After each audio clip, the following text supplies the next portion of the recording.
New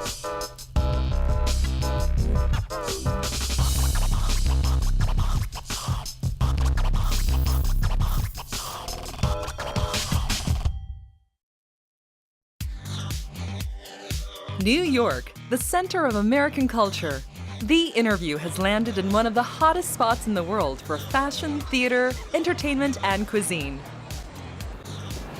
Welcome to The Interview. I'm Susan Lee McDonald in the city of cities, New York, New York. I think you might recognize where I'm standing. It's Times Square.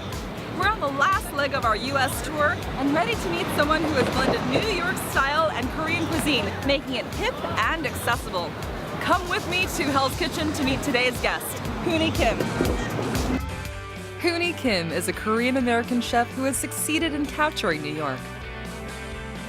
He runs a restaurant, Danji, in Manhattan, New York. Within a year of its opening, Danji became the first Korean cuisine restaurant to receive a star in the world-renowned Michelin Guide. The tables are packed each night with new lovers of Korean food. Hooni Kim seeks authenticity by personally bringing in ingredients from farms, ranches, and Korea. There is no artificial flavoring here. He is always bursting with ideas to create healthy, delicious Korean food. Hooni Kim has introduced New York to high-quality Korean cuisine. Hear how Hooni became one of the world's most famous Korean chefs on this week's The Interview.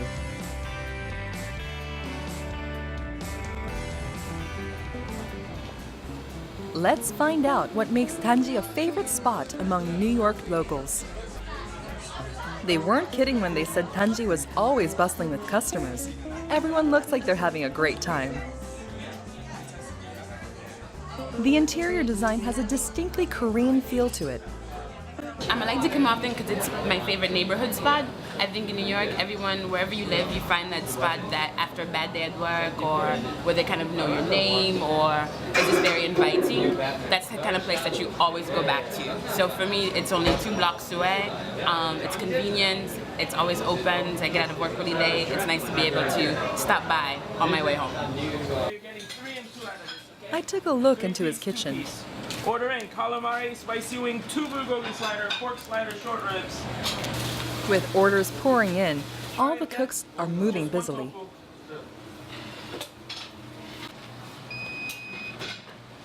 I am expediting, which is sort of like conducting. I have my 4 cooks here. I tell them what to fire, when to fire, what to make, the timing, how fast I want it.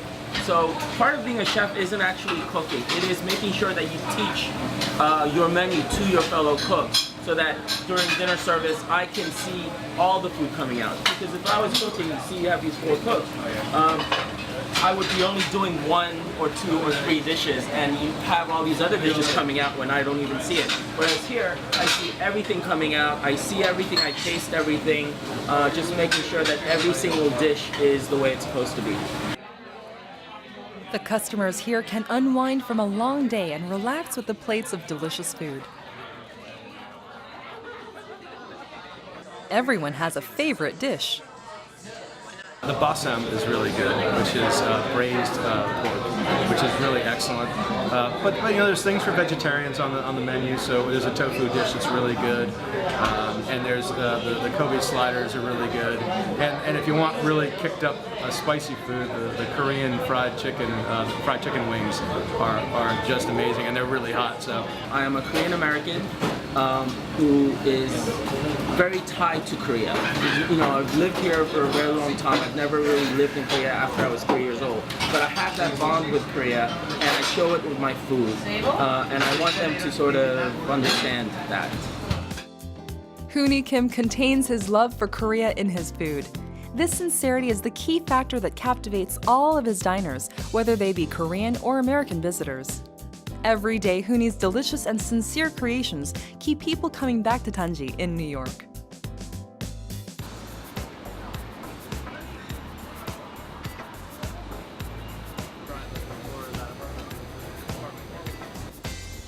Hooni, it's such a pleasure to meet you. Thank you so much for being on The Interview. No, my pleasure. Thank you for coming here all the way from Korea. Yeah, absolutely. Well, you are the talk of the town here all over New York and Korea. There's been so much press about you, and I'm just curious about who you are and what's the rage about here. I hope I can explain. What we do is just we serve good Korean food, and that's how this place started, and that's what we work on every single day.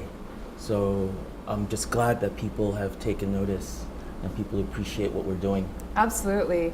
Well, Hooni, there's so much that I think that the viewers really want to know about you, about how you decided to come up with this really eclectic style Korean food restaurant, as well as just find out about what are some of the secrets to making Danji such a success. So do you give me full permission to kind of go in and ask you lots of questions? Sure. Yeah, go ahead. Okay, Ready. Awesome. First of all, what does Danji mean? Danji is the earthen little pottery where it's used to hold food. I think 꿀단지, honey, is a proper term, but it's also used to hold sometimes soy sauce, doenjang, and stuff like that. And the name came about because the difference between Danji and 항아리 is the size. Yes. Danji is small, and as you can see by this restaurant, we do hold food, serve food, but it tends to be a little bit small. So Danji, the term came about. It also means Danji, like with one exception, or one exception, and that term, we sort of wanted to separate ourselves from other Korean restaurants in the city. We are trying to do something unique and special, and so both of the definitions of the word just fit. Your location is in none other than Hell's Kitchen, and I'm curious, of all the different places in New York City, why you chose Hell's Kitchen? It's a neighborhood that really is progressive. It doesn't really have an identity yet. You see very sort of well-to-do people living on the same street as not well-to-do people. It is sort of growing as a neighborhood, and I thought definitely the palates of the people who live here are going to be progressive. So they will be open to new cuisines, new styles, and just a new type of restaurant, which we are. That's great. One of the really interesting things about Danji is that you are the first Korean restaurant to have a Michelin rating. There have been Korean restaurants in New York City from many, many years ago. It's an incredible honor to have a Michelin rating, and I'm just curious, how do you feel about that? We are very honored. We were surprised when we sort of opened this restaurant. The Michelin Awards or the guide was the furthest thing from our minds. I know some people open restaurants aiming for that star. That's why they put tablecloths. That's why they have very nice flatware, because they want to impress. We just wanted to cook good food. And the Michelin has a reputation of awarding very expensive restaurants with the stars. So we didn't have that ambition. We just wanted to sort of introduce all these authentic Korean flavors to New Yorkers. So, I'm sure a lot of people were surprised, but we were the most surprised. Wow. Yeah. From what I understand, the people who are reviewers or the critics for the Michelin group are incognito. So you don't know who is from the Michelin folks or not, right? Yes. I don't know if they're the same every year. I still don't know who they are. And even when Michelin has a tradition of calling the chefs personally to let them know that they earned a star or been awarded a star. And when I got the call, it was this lady. And I thought, and she congratulated me. She said, "You're the first Korean restaurant ever to, get a star." And I sort of didn't really know who she was, so I asked her, "Oh, by the way, who is this?" And she said, "I'm sorry, I can't really reveal my name." When a restaurant wins that honor of having that star on the restaurants, most restaurants take photos of it, they put it online, and that's the main thing. But I, coming in, didn't see a star. We have a star. It's downstairs in the basement. We had it up on the wall for about 3 months. But then I was thinking, the star that they give you is for the year before. You know, you have been given a star for what you've accomplished for the past year. It's nothing about now or the future. So, and they can take that star away anytime. So we celebrated it for 3 months, and then we decided to take it down because we want to win the same star next year. But they didn't take it away. You just wanted to keep yourselves a little Yes, humble yes, and then yes. keep it away from sight. And Yes. there's also this expectation of having a star, and we really don't know what those expectations are. Some people come in and they say, you guys want a Michelin star, but you don't take reservations, there's no white tablecloth, you're so casual. But that's who we are. So we sort of wanted to, you know, distance ourselves from the star because we didn't work for it. It was given to us. So it's more important people come here because of who we are rather than for the Michelin star. This is the first specialty of Danji's Hooni Kim. Hooni, this looks and smells amazing. What is it? This is our galbichi, braised short ribs. What we do is we braise this like we would French style, meaning we season the meat, we sear it, and then we put all the aromatics, the soy sauce, the liquid in, and then we braise it for 2 hours and 45 minutes at 325 degrees Fahrenheit. And then we take it out and we let it steep 24 hours, where all the flavors just keep going in. Oh, that sounds like a great way to just get the flavors really packed in there. Definitely. And then, so the second day we actually take it out and then we clean it up. And then the third day we serve it. So it is actually a 3-day process. A long process for a small dish. Yes, yes. May I dig in and taste? I'd love to see if it's as tasty as it smells delicious. Let's see. Let's see. This is so good. Wow. The flavor is just delicious, just as kind of I remember it. And how my grandma used to make it. Oh, I've got to have some of this too. A treat for the taste buds and for the body as well. Hooni's carefully cooked galbichi is a masterpiece. Hooni, you have a really interesting kind of menu. You have both the traditional and modern. And what I also really love about it is that it's on in every table here. Like I just open up this little drawer here and menu. I always love having the menu close by in case I want to order. Is that kind of the reason why you kept this under the table?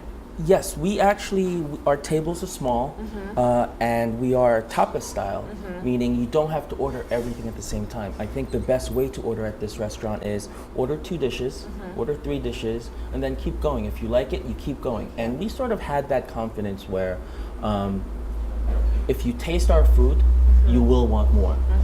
And I wanted every customer to have the menu with them the whole time because Korean food is interesting. There's a lot of interesting ingredients, and part of us, you know, what we also want to do is educate non-Koreans about Korean food.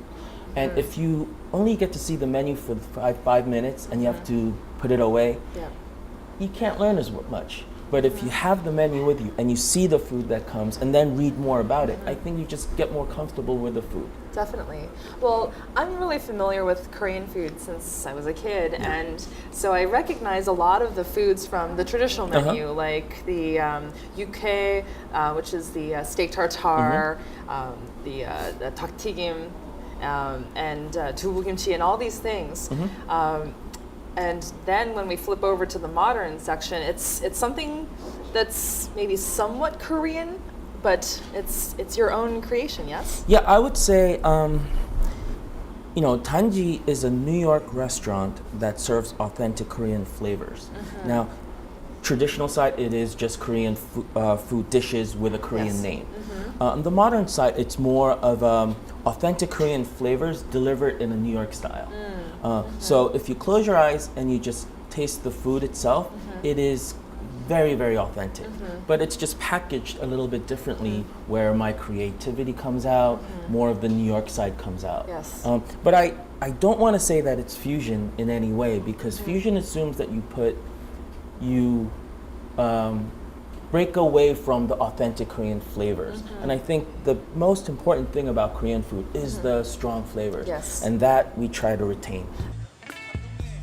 This looks like a burger. What could be special about this? This looks like a somewhat familiar food to me. This looks like a little bit of a kimchi. Yes, Yes. kimchi. And is this bulgogi? Yes, it is. It's our bulgogi slider. Oh, wow. We just put it in between slider buns. So just just by sight, it's less exotic. It's more comfortable for non-Koreans to eat. But flavor-wise, it is very authentic Korean flavor. Oh, wow. I can't wait to taste it. These are so adorably cute. Oh, my goodness. So, let's have a taste here.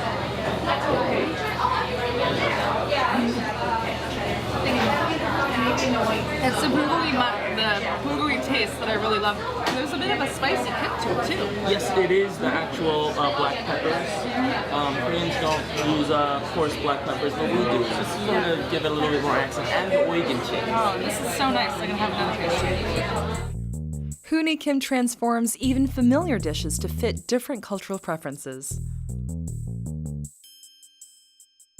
The flavors of the gochujang, the red pepper paste, of the doenjang, the bean paste, and you are really true to kind of the Korean flavor from my experience, but it doesn't necessarily look like Korean food. Like for example, the bulgogi beef sliders. It has the delicious bulgogi inside, but it's got hamburger.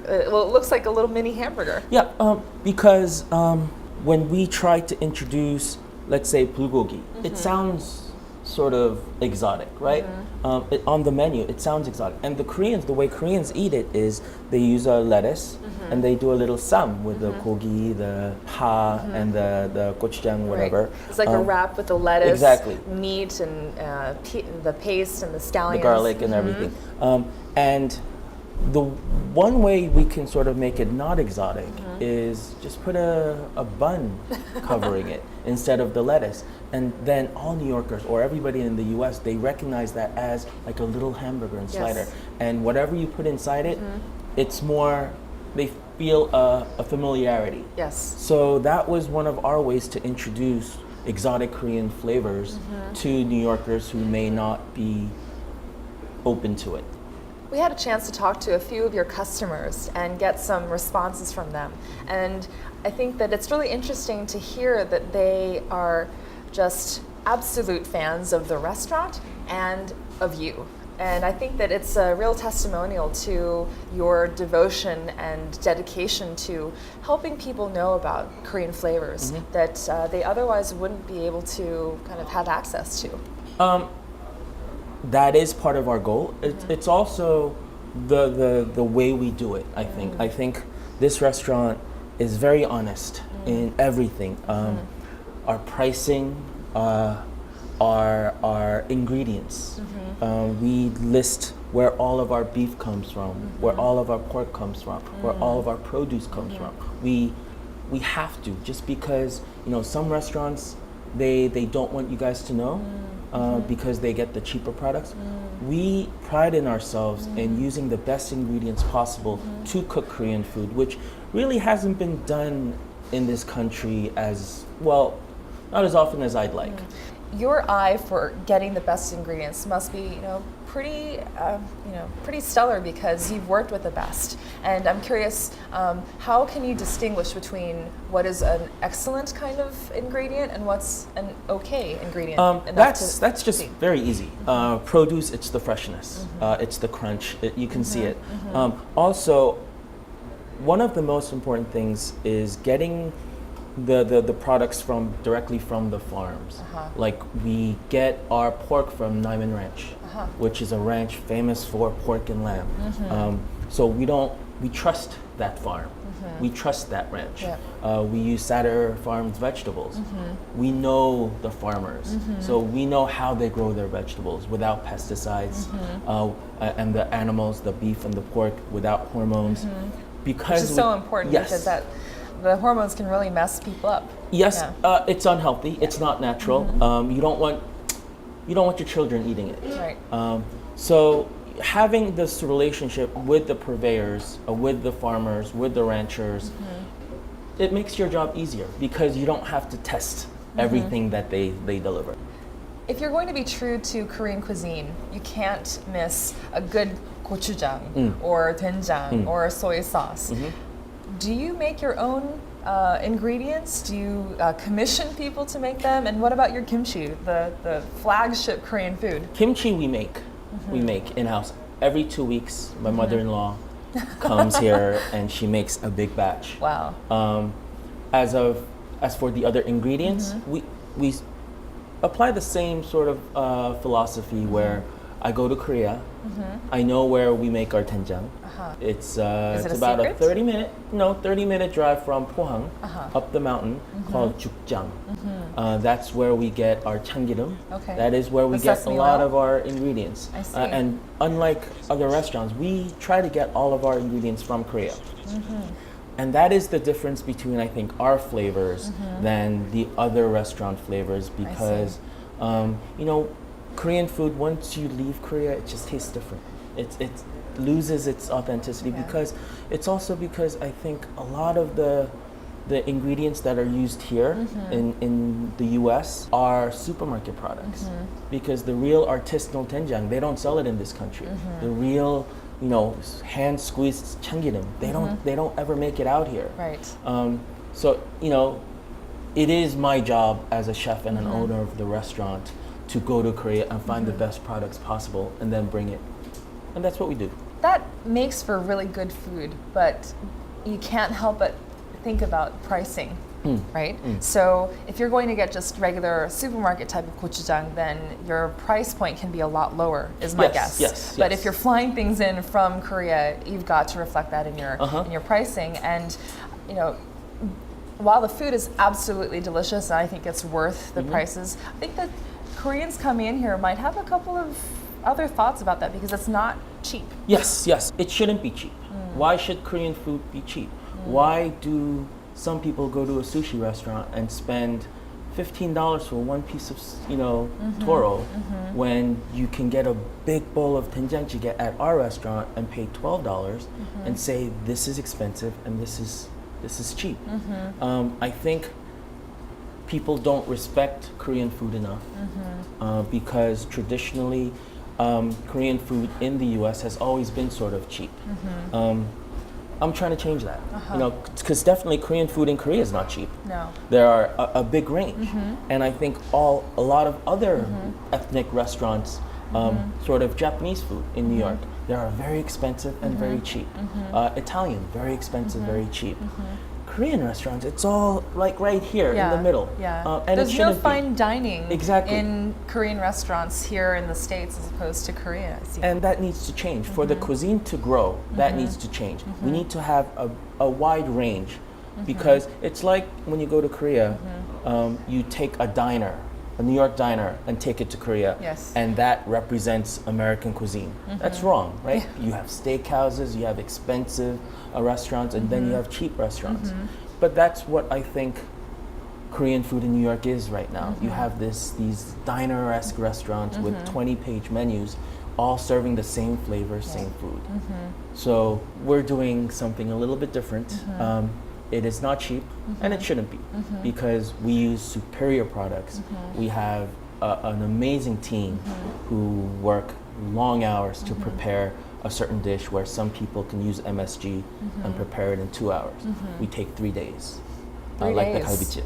Wow. It's a 3-day process. But that's why it's like a melt in your mouth kind of taste, right? That's why, yes, everything. The flavor from the external part of the rib and the internal is the same. It has to be uniform. The skin of something shouldn't taste different as the interior just because, it needs time for all the flavors to soak. Wow. So that's why it takes 3 days. This looks like it's deep fried. What could it be? Hooni, this is kind of an unfamiliar dish to me. It shouldn't be because all it is tofu. It is tofu covered in potato starch and it's lightly fried. But the vinaigrette is actually a typical Korean traditional dubu sauce where you have sesame oil, soy sauce, vinegar, and gochugaru. Oh, very Korean. Yes, very Korean. And then you have the pa scallions, and you have the Korean red peppers. Everything just very Beautiful. Korean. I Thank you love very it. much. I don't know the taste yet, but I can't wait to taste it. May I? Sure. All right, let's take a look here.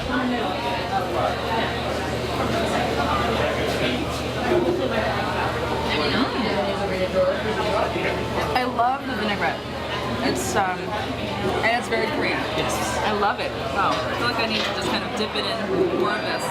We call it a vinaigrette here, but it's actually just the kanjang that you sort of dip it in when you would order something like this.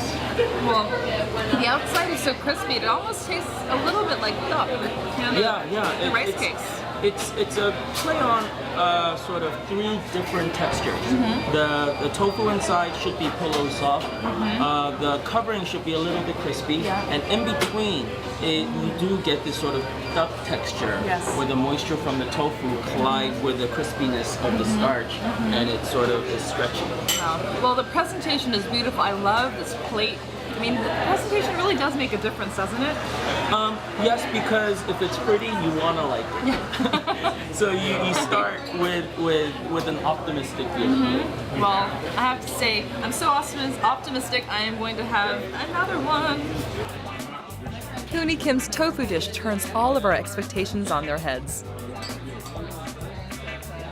I'd like to learn a little bit more about you. Okay. You, the restaurateur. A lot of people have read about you through different magazine articles and different press, and you've done a number of interviews. But I'd like to kind of go back to the beginning, because after all, you were born in Korea, and now you are doing Korean food. But we want to know about that time in between. So you were born in Korea, and when did your parents decide to come to the States? Well, I was born in Korea. At 3 years old, I went to England to live in London with my mother. My father had passed away a year before, so my mother and I went to London. She worked for the Korean embassy there. I see. All of her relatives, my uncles, my cousins were there at that time. That's really unusual for a family at that time, I'm guessing in the early 70s, Early 70s, yeah. to immigrate, but also not to immigrate to the States, but to immigrate to London. What was that decision? That I don't know. That was, that was my uncle's. So I don't know why I lived in England, but all my family relatives still are there. They all have British accents. And I had one too until I was 10. And then my mother had this dream of wanting to be a fashion designer. I see. So when I was 10, she packed her bags. We went to New York, and we've been here since. And she is a designer. She designs fur coats, Oh, and nice. she's had her own company for 20 plus years. Amazing. So when you came here when you were 10 years old, you already spoke English, so it wasn't too much of an adjustment, right? And when you were in junior high and high school, did you ever think in your wildest dreams that you would be opening up a restaurant? No. I did enjoy food. Living in New York, it's difficult not to enjoy food. Yeah. I did go to Korea every summer to sort of not forget the language. My mom sent me every summer. And the best part of Korea was the food for me. But that was never a career for me. And you grow up wanting to sort of be established. And the easiest way for our generation of immigrants was to be a professional, was to be a doctor, lawyer.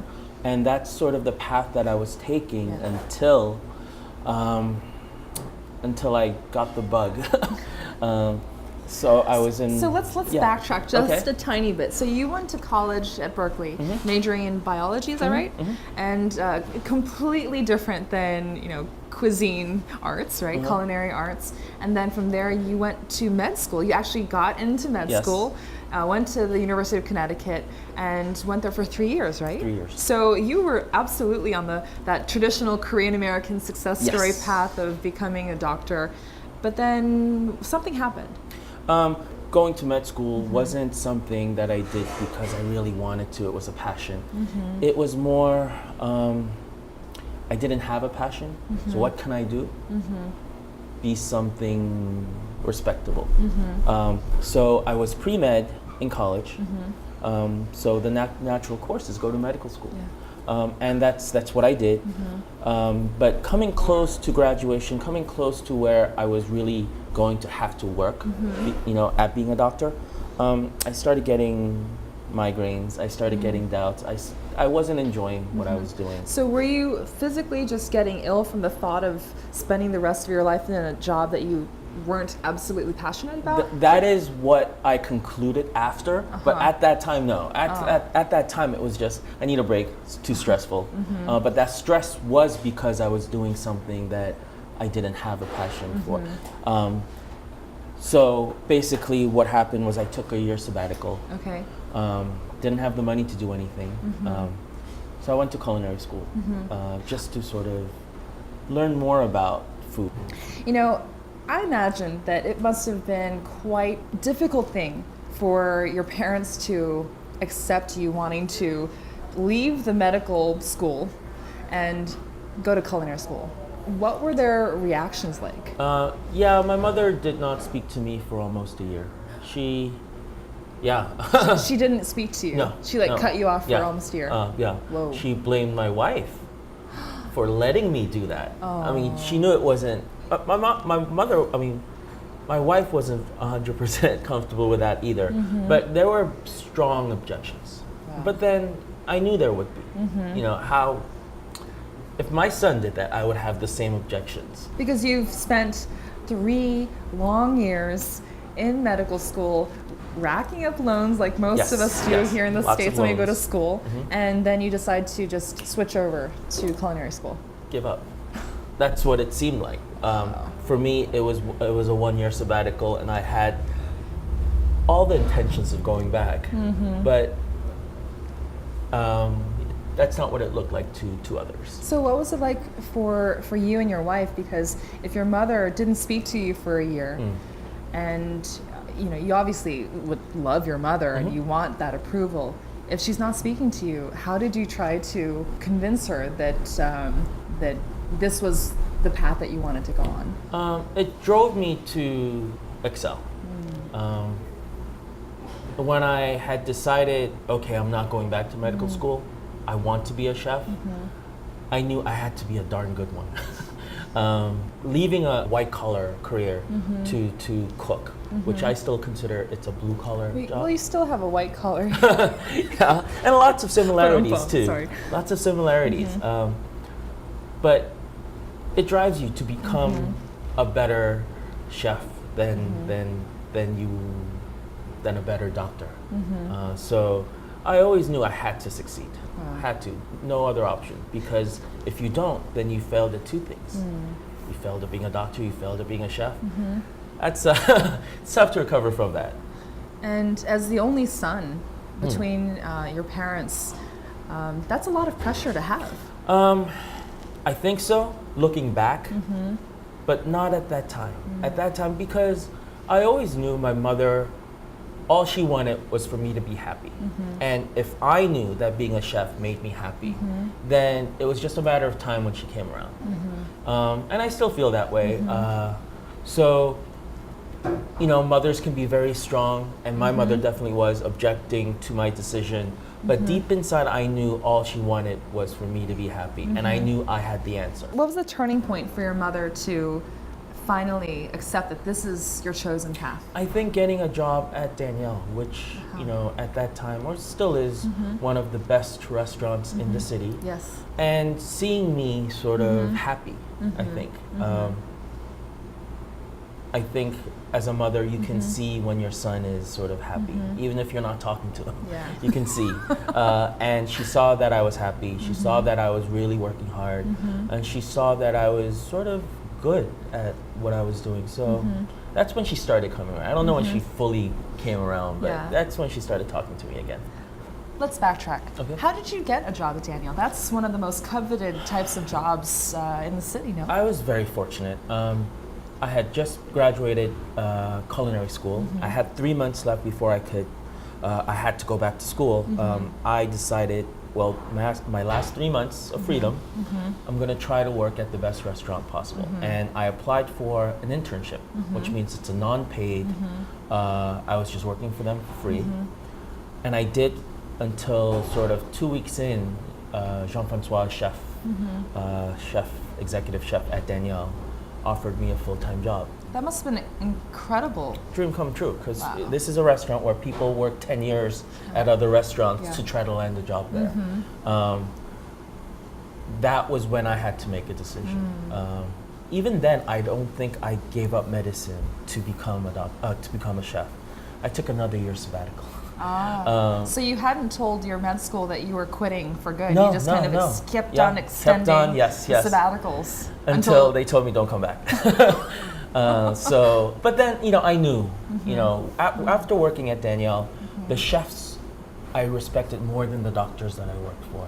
The talent, the focus, the passion for their career, their profession, the devotion was, I thought, at a different level than doctors. But before starting your own restaurant here at Danji, you went to Masa, which is one of the top restaurants in the world, top arguably in New York City.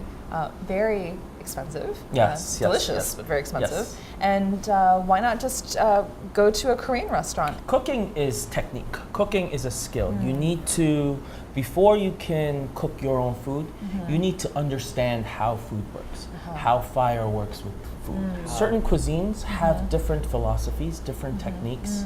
French definitely is a universal technique. I thought Asian technique, I can learn how to use soy sauce. I can, because a lot of the ingredients for Korean and Japanese are similar. And I just wanted to absorb as much skill as possible. I see. And there wasn't, and still isn't, a fine dining Korean kitchen in the US or in New York. There wasn't a restaurant that I could go and learn classic French or classic Korean techniques or classic Asian techniques, except for a place like Masa, where for 2 years I learned how to cook Asian food using dashis, using these vegetables that only grow in Asia and Korea, like minari. We would get that at Masa. Yeah. So I thought it was an invaluable experience for me. In between starting Danji and before that you worked at Daniel and Masa, you had a really interesting step, no? Yes, I love cooking. I had a lot of friends who enjoyed my cooking. They were able to sort of experience it at Daniel. But at Masa, because it's $450 per person, they could not. But I really wanted Understandably. I really wanted to show off to my friends what I had learned. So I started cooking for them, where it was just originally friends. And then my friends wanted to invite their friends. So it started becoming a business.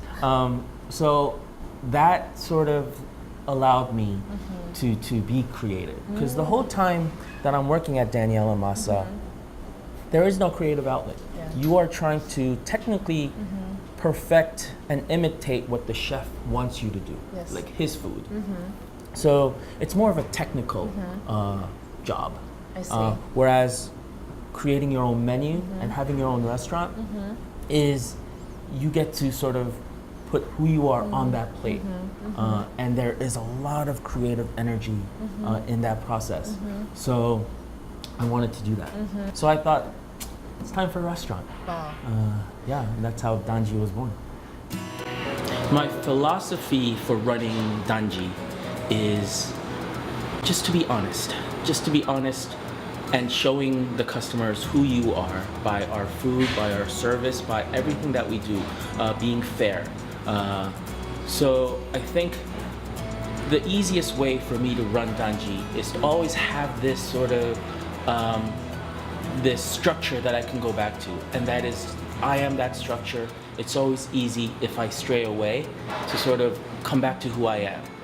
And I think of that as being a very honest restaurant in that I am just showing my customers who I am. Now, to play the devil's advocate, I have tasted your food and I believe that it's some of the most delicious, flavors I've ever had for Korean flavoring. But you've never actually trained in Korea to make Korean food. Yeah. So how is it that you feel that you can actually create authentic tastes if you've never learned how to cook in Korea? That's a very good question. And because of that, I wasn't 100% confident cooking this food. And that is why that is the only reason, or probably the most important reason why I have the modern and the traditional. I wanted to prove to everybody that I can cook traditional. If I just had the modern, people would be like, is this really authentic? Is this really what Korean food is? But because we have the traditional side, this is what Korean food is. For me, I understand food. You get to cook for a while and you understand the flavors. I had eaten every year in Korea. I've searched out restaurants that I enjoy, and I still have restaurants that I go back to every time I go to Korea. That is real authentic Korean food. I'm trying to sort of bring that here. And because I have a palate, I try to imitate the best 된장찌개 that I've had in Korea, in sort of Jeonju or wherever. I try to mimic that here. I see. And that is the traditional side. Would you classify Danji as a Korean restaurant? Would you classify this as a fusion restaurant? If you had to kind of attach a descriptor to your restaurant, what would it be? And it's a New York restaurant. It's a typical New York restaurant that serves authentic Korean flavors. Because the flavors are very, very Korean. The visuals might not be. The bulgogi slider, just because it's in a slider doesn't make it fusion. Meaning, if you have a nice omelet, just because you put kimchi on it, it doesn't make it fusion. It is still a French omelet that just has a little speck of something else. And I don't think Korean flavor should be messed with. I think the most important thing about Korean food is the bold flavors, and that should not be messed with. The way you serve Korean food, we do it differently. Korea, they like to bring everything at the same time. Yes. That's not how New Yorkers want to eat. So I had to adapt. I see. We go course by course, so you can sort of experience each individual flavor and have its own, for it to have its own time before the next course comes. My personal strengths, I think I know my weaknesses. I know what I can do, I know what I cannot do. And a lot of things that I cannot do, I try not to do. I'm not a type of personality that can sell myself or sell the restaurant. So I don't do a lot of PR. I feel very uncomfortable talking about how good my restaurant can be. We just show you what our food is. So we don't do that. And I think that has been my biggest advantage of not trying to be somebody that I am not, just to show who we actually really are. Of a lot of your customers who are big fans, there has been one very prominent person to come to dine here. Korean President Lee's wife, the Yes, First Lady, yes. has come here. I'm curious, how did she find out about Danji, and what was she served? And tell me about that story. Yeah, I don't know how she found out about Danji either, because it was before the Michelin star. We weren't very famous. But, the Blue House security came one day and asked if we would host a dinner for her. And how could we say no? Wow, what an incredible honor. Yeah. So, we cooked food from our menu, and we gave her about 5 dishes. And she had invited a lot of other people in the food industry, a lot of owners of other restaurants, Korean restaurants, and we just had a big feast for lunch. Wow. So what did you serve?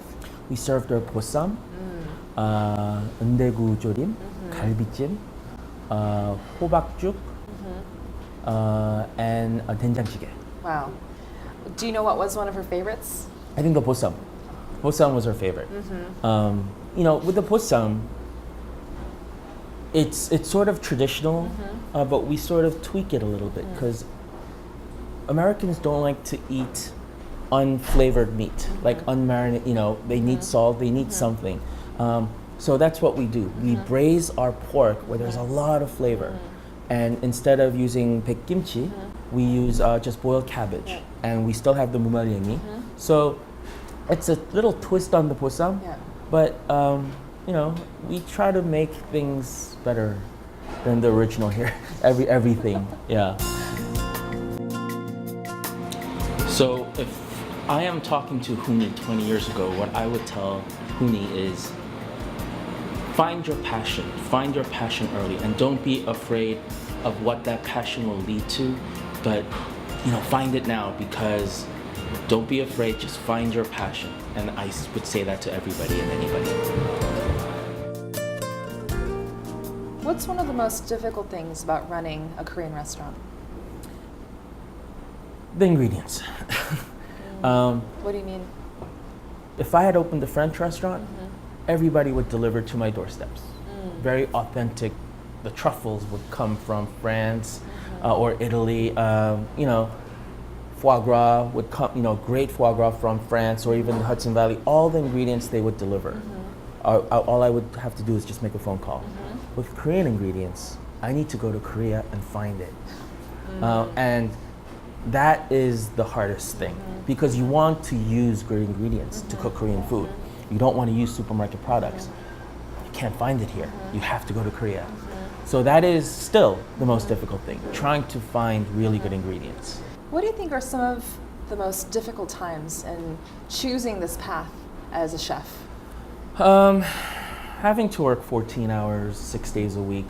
Most restaurants open 7 days a week in New York, but I had to choose to close on Sundays, so that's the one day that I can spend time with the family. I go home at 1, 2 in the morning. Everybody's sleeping.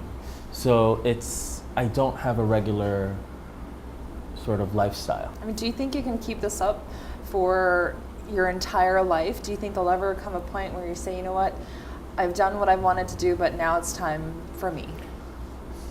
I don't know. I mean, this is still something that I want to do. Restaurants have to be open late. People eat dinner late. So it is, it's a choice that I made. I'm comfortable. I hope my family is understanding, and they are. And it's a struggle every day. You know, I have a picture of my son, my family downstairs, and it's something that I look at every day. But knowing that they are proud of me, and being, them being supportive of me, just keeps me going. Hooni, thank you so much for your time today. You've been incredible to talk to, and I think that a lot of viewers are going to look at Korean food in a different way because you make it so approachable and easy to kind of try for those who may not have been used to Korean food at all.